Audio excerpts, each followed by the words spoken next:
आंबेडकर यांचे वडील सुविधा रामजी बाबा सखपाळ आंबेडकर, सुभेदार रामजी बाबा यांना आदरांजली अर्पण करण्यासाठी आपण सर्वांनी आपल्या जागेवर 2 मिनिटं करा.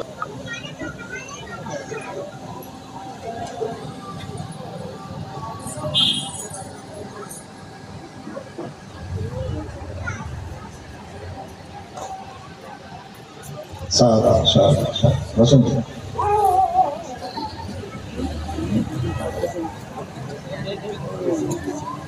संपूर्ण विश्वाला थायलंड पर्यंत आणि सिलोन पर्यंत त्यांनी भगवान बुद्धाच्या धम्माची पताका फैलावली. अख्खा भारत बौद्धमय करून टाकला. ते प्रियदर्शी महान सम्राट अशोक या देशातील कोट्यावधी शोषितांना, पीडितांना, कष्टकऱ्यांना, शेतकऱ्यांना, शेतमजुरांना, गरिबांना सन्मानाचं, स्वाभिमानाचं आणि इज्जतीचं जीवन ज्यांनी प्रदान केलं ते विश्वभूषण भारतरत्न बोधिसत्व परमपूज्य डॉक्टर बाबासाहेब आंबेडकर या आपल्या श्रद्धास्थानाचं त्यांनी सर्वप्रथम मी जीवावर वंदन करतो. आपल्या ह्या कोवळी गावामध्ये धम्म परिषदेचं 2रं वर्ष आहे आणि या प्रसंगी या धम्म मंचावर विराजमान बहुजनांचे नेते डोंगरेजी, मंचावर विराजमान पीपल्स रिपब्लिकन पक्षाचे नागपूर जिल्ह्याचे अध्यक्ष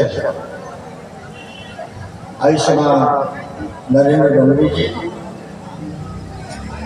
भारतीय बौद्ध महासभेचे अध्यक्ष आणि अरुण वाहनेजी आणि मंचावर विराजमान आमचे सहकारी नागपूर आलेले अरुण साखरकर, दिलीपचे समान डोंगरेजी, मुकुंदजी पाटील, मंचावर विराजमान संचालन करणारे आमचे मित्र रंगारीजी, ज्यांनी सुंदर अशा प्रकारचं ते सुप्रसिद्ध गायक आमचे युवा मित्र उदयजी बागडे या ठिकाणी उपस्थित नागपूर जिल्ह्याचे सुप्रसिद्ध पत्रकार आमचे स्नेही युवराजजी मिश्रा साहेब, ॲडव्होकेट चौधरीजी, आमचे बहुजनांचे नेते राजूकर साहेब, वासुदेवरावजी उके, ते सुप्रसिद्ध सामाजिक कार्यकर्ते, धम्म कार्यकर्ते, आंबेडकरी चळवळीचे युवा नेते शैलेशजी उके, त्यांची संपूर्ण टीम, आमचे सुप्रसिद्ध पत्रकार आणि पक्षाचे नेते संजय खांडेकरजी,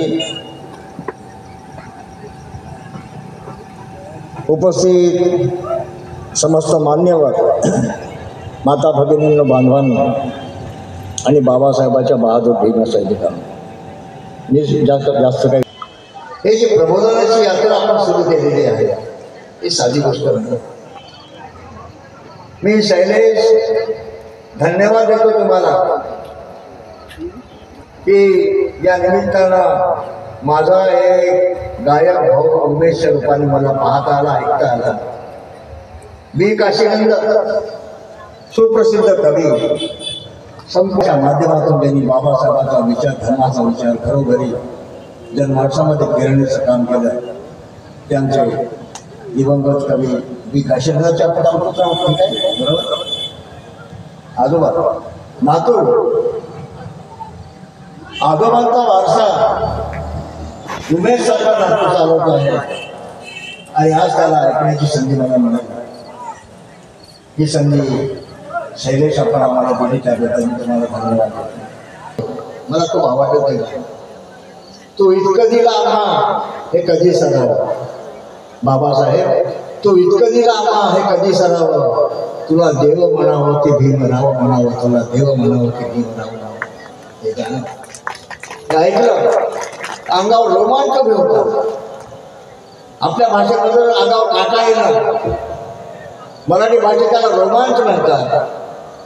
तुला देव म्हणावं की भीम म्हणावं, काय काय म्हणावं बाबा तुम्हाला. आज जे काही आम्ही आहोत हे केवळ तुमच्यामुळे. अमेरिकेमध्ये जगातील सर्व धर्म पंडितांची एक परिषद झाली. अमेरिकेमध्ये जगातील सर्वात श्रेष्ठ धर्म कोणता याची चर्चा झाली. जगातील सर्व धर्माचे महान पंडित विद्वान अमेरिकेच्या त्या परिषदेमध्ये गोळा झालेले होते. काय ठरवायचं होतं? जगातील सर्वात उत्कृष्ट सर्वात श्रेष्ठ धर्म कोणता. जगातील सर्व धर्म पंडित ज्या ठिकाणी जमले त्या सर्व एक मताने निर्णय घेतला सर्व धर्माच्या पंडितांनी की जगातील सर्वात श्रेष्ठ धर्म जर कोणता असेल तो सिद्धार्थ गौतम बुद्धाचा बुद्ध धर्म जगातील सर्वात श्रेष्ठ. जगातील सर्व धर्माचार्यांनी तथागताच्या धर्माला जगातील सर्व श्रेष्ठ धर्म मान्यता दिली. आणि किती उपकार केले बाबासाहेबांनी आपल्या. जगातील सर्व श्रेष्ठ अशा प्रकारचा धर्म अशोकच्या दशमीच्या 14 ऑक्टोबर 1956 जगातील सर्व श्रेष्ठ अशा प्रकारच्या धर्माची दीक्षा आपल्याला दिली. आणि सर्व जगातील सर्वात श्रेष्ठ समाज आपल्याला बनवून टाकलं, श्रेष्ठ माणूस बनवून टाकल्याचं पवित्र काम डॉक्टर बाबासाहेब आंबेडकरांनी केलं. हे विसरता काम. एकदा इंग्लंडमध्ये बाबासाहेब गेले होते. एका विद्वानाने बाबासाहेबांना प्रश्न असा विचारला, व्हॉट इज बुद्धिझम, बुद्ध धर्म काय आहे. बाबासाहेबांनी 2 शब्दात उत्तर दिलं, लव ऑल हेट नन. लव ऑल हेट नन. सर्वांना प्रेम करा पण तिरस्कार आणि द्वेष मात्र कोणाचा करू नका. हा 2 शब्दावरला बुद्ध धर्म परंपरेचे डॉक्टर बाबासाहेब इंग्लंडच्या त्या लोकांना सांगितलं. अशा सर्व श्रेष्ठ धर्माची दीक्षा देऊन डॉक्टर बाबासाहेब आंबेडकरांनी आम्हाला मित्रांनो भगिनींना बांधवांना धम्म परिषद आहे. धम्माच्या पलीकडे काही बोलावं असं मला वाटत. आपला धम्म साधा सोपा सरळ आहे. काही लफडे नाही आहेत, काही भांगडी नाही आहेत, काही उपासक काय त्या भांगडी म्हणतात लचाणगिरी नाही आपल्याला कोणत्याही प्रकारची. आपण आपल्या भाषेमध्ये लचाण कोणत्याही लचाण आपल्या धर्मात. हे लचाणगिरी धम्मात राहून बौद्ध लचाणगिरी करतात ते बौद्धच नाही आहे. ही आपला धर्म साधा सोपा सरळ माणसांच्या समाजाच्या जगाच्या कल्याणाचा धर्म आहे. वैशिष्ट्य ही धर्माची मी तुम्हाला साधा सोपा सरळ धर्म आहे. सांगू तुम्हाला किती साधा सोपा धर्म आहे. आपला धर्म आहे 3, 5, 8, 10 आणि 22. आपली मुलं पाडेपाठ करतात. हे देखील आपल्या लेकराला शिकवलं. 3 म्हणजे बुद्ध धर्म आणि संघ 3. 5 म्हणजे पंचशील, 8 म्हणजे अष्टशील, 10 म्हणजे 10 पारमिता आणि 22 म्हणजे 1956 साली बाबासाहेबांनी दिलेल्या 22 किती साधा. घराघरात आपल्या लेकरा बाबासाहेबांनी दिलेले 22 आदेश आहेत. 22 आदेश. जेव्हा जेव्हा माणसाला ज्या ज्या गोष्टीची गरज लागली त्याचा शोध लावला माणसाने. माहिती आहे जवळचा दिसत नाही चष्म्याचा शोध लावला माणसाने. तू एका गावातून दुसऱ्या गावात पायी जावं लागत.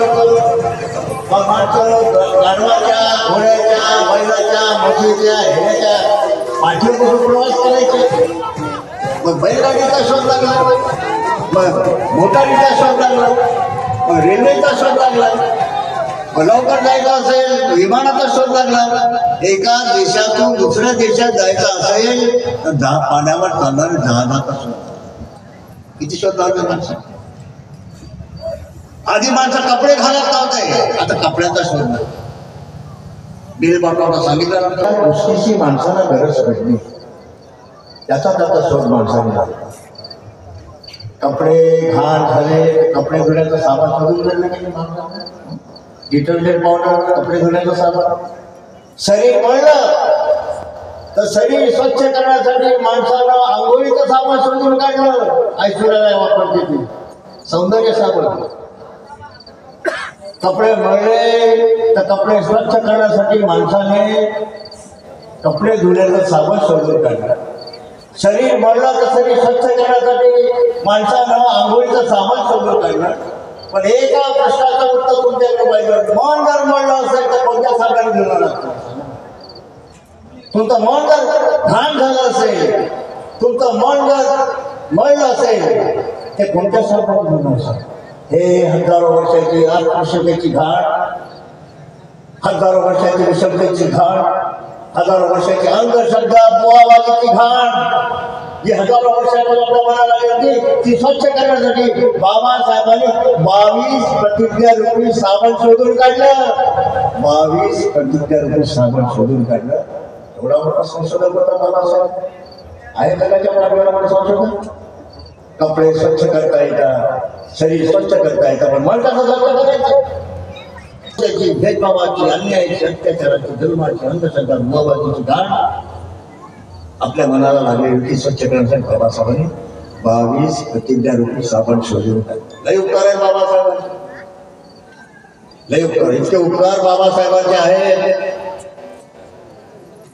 आपल्या रक्ताची वासावर आणि आपल्या प्रत्येक घासावर जर कोणाचा अधिकार असेल तर परम पूज्य डॉक्टर बाबासाहेब आंबेडकरांचा अधिकार. प्रत्येक घासावर आणि प्रत्येक घासावर अधिकार कोणाचा असेल तर परम पूज्य डॉक्टर तेच करतात. हे लोक बाहेरच्या माध्यमातून धर्माचा विचार बाबासाहेबांचा विश्वास, सावित्रीबाईचा विचार, रमाबाईंचा विचार, ज्योतिबांचा विचार जर माणसामध्ये पोहोचवण्याचा पुरुष एकाही मंडळी करते. ती 22 प्रतिज्ञाचं पालन करण्याचा प्रयत्न केला. एकीकडे म्हणतो बाबा त्याने नाम केले, ज्ञान मिळते हे खूप मिळते म्हणतो ना. अंगोदर मोक्ष लाभांतर 16 वर्षानंतर आपण आज त्या वासुदेवच्या गावामध्ये आमचे सहकारी दलित मुक्ती सेनेपासून नामांतराचा 16 वर्ष संघर्ष झाला तेव्हापासून आमच्या सोबत असं आमचा वासुदेवराव फुके फाटका होता संसार त्याचा.